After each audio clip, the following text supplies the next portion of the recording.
So one of the more interesting NBA offseason moves just went down, as Russell Westbrook is now joining the Denver Nuggets. Obviously, Russell has turned into a bit of a journeyman in recent years, and people are very divided on whether or not he actually still has value within the league. This will be his 6th different team in the span of 7 seasons.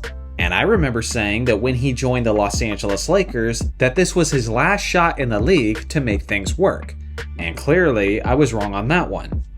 Now last season, he only started a small fraction of his games with the Clippers, and he was only playing 22 minutes per game. With that being said, it was certainly better with the Clips than it was with the Lakers. Now let me say, with full disclosure, I do love Russell Westbrook, which I know sounds crazy coming from a Lakers fan. For the longest time when he was with the Oklahoma City Thunder, I had envisioned him in a purple and gold jersey, seeing how he was a UCLA guy, and I just love the fact that he plays with his heart on his sleeve. He's relentless, he has a constant motor, he's tenacious, he's emotional, he's passionate, and he provides plenty of highlights. Personally, I think he would have been at his best if he had played in the 80s or 90s. But the truth is, he just played in the wrong era, given his very specific skill set. Again, it didn't work with my Los Angeles Lakers, but I expected that when they acquired him. Having an off-ball player who is statistically one of the worst three-point shooters in NBA history is something that obviously wasn't going to work with the LeBron James-led offense. With that being said, he went to the Clippers for a bit, and now he's going to a championship contender in Denver. He'll be turning 36 years old next season, and clearly he has declined a few steps athletically. But with that being said, even without his youthful athleticism, he's still far more explosive than the vast majority of the players within the league. Now, is this going to work? Well, Denver is certainly looking for more depth in the playoffs.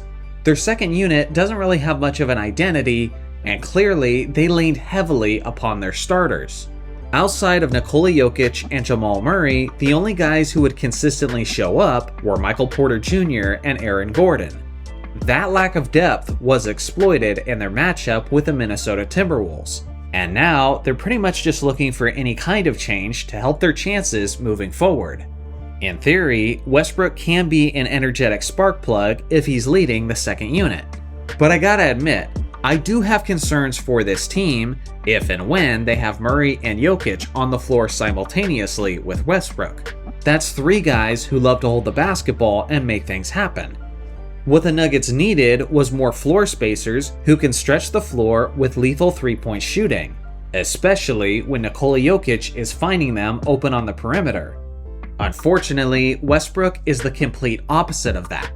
Asking Russell to play off ball and knock down open shots is exactly why he didn't work with LeBron in Los Angeles, and I think that's exactly why he won't work with Jokic in Denver. It might be fun to see 2 of the greatest triple-double machines ever on the same squad, as they are both in the top 4 spots for the most triple-doubles of all time. But beyond that, I just don't see how this acquisition works from an X's and O's standpoint. Now, instances where he's going to be sharing the floor with Aaron Gordon should be especially brutal, considering the fact that neither of those guys can shoot, resulting in a severe lack of floor spacing. I definitely think there's more cons than pros, but if there's one team that can figure out how to win a championship with Russell Westbrook, then it's probably these Denver Nuggets. If you ask me, the biggest challenge for Mike Malone is going to be figuring out these rotations and utilizing the proper lineups for their best success. As a Lakers fan who doesn't see my team winning a championship in the next couple of seasons, I certainly wouldn't mind seeing Westbrook finally get his ring. This will probably be his best chance at getting that championship since he was teammates with Kevin Durant in OKC, which seems like a lifetime ago at this point. It's hard to predict how this whole thing is going to go down, but I just know that I can't wait to see it unfold. The Western Conference is especially looking exciting, between the changes for the Denver Nuggets, the Dallas Mavericks, and even the San Antonio Spurs. So let me know, what do you guys think? Is the addition of Russell Westbrook going to make the Denver Nuggets a better team or a worse team? I look forward to hearing your thoughts in the comment section below. Thanks for watching as always. Make sure to like and subscribe for more basketball content, and I'll see you guys in the next video.